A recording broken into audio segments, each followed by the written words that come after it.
सोलापूर महानगरपालिकेच्या 7 विषय समिती सभापतींची बिनविरोध निवड झाली आहे। अप्पर जिल्हा अधिकारी तथा निवडणूक निर्णय अधिकारी गणेश निराळी यांनी निवडीची अधिकृत घोषणा केली।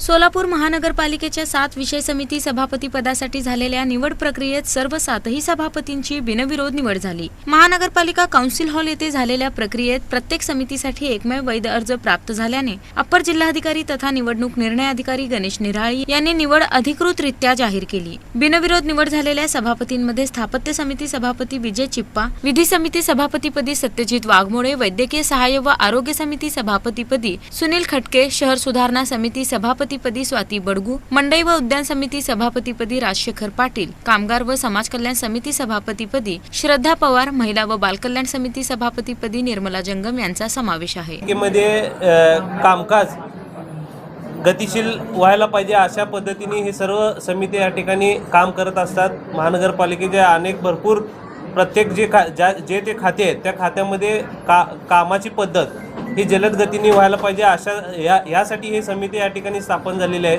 आणि प्रत्येक सभापती या ठिकाणी प्रत्येक जण एक महिन्यातून किमान एकदा किंवा दोनदा विशेष आढावा बैठक घेऊन या ठिकाणी महापालिकेच्या कामकाजावर नियंत्रण ठेवण्यात येणार आहे। टक्के ज्या त्या खात्याचे जे कुठले काही विषय प्रलंबित असतील ते विषय जर सभापतींनी या ठिकाणी सभागृहासमोर जर आणलं तर पक्षनेते आहेत, महापौर म्हणून आहेत, आम्ही सर्वजण या ठिकाणी एखादा विषय कुठलाही जरी त्या ठिकाणी कुठलं त्यात काम करायचं असेल तर तो सभागृहामध्ये आणून त्या विषयाला जलद गतीने आम्ही या ठिकाणी प्राधान्य। निवडीनंतर महापौर विनायक कोंड्याल यांनी 7ही नवनिर्वाचित सभापतींचा पुष्पगुच्छ देऊन सत्कार केला। यावेळी उपमहापौर ज्ञानेश्वरी देवकर, सभागृह नेते नरेंद्र काळे, भाजप शहर अध्यक्ष तथा नगरसेविका रोहिणी तडवळकर, माजी महापौर कांचना यन्नम तसेच पदाधिकारी, नगरसेवक, नगरसेविका, महानगरपालिका अधिकारी व कर्मचारी उपस्थित होते। उपस्थित मान्यवरांनी विषय समित्यांच्या माध्यमातून शहर विकासाला अधिक गती मिळेल असा विश्वास व्यक्त केला।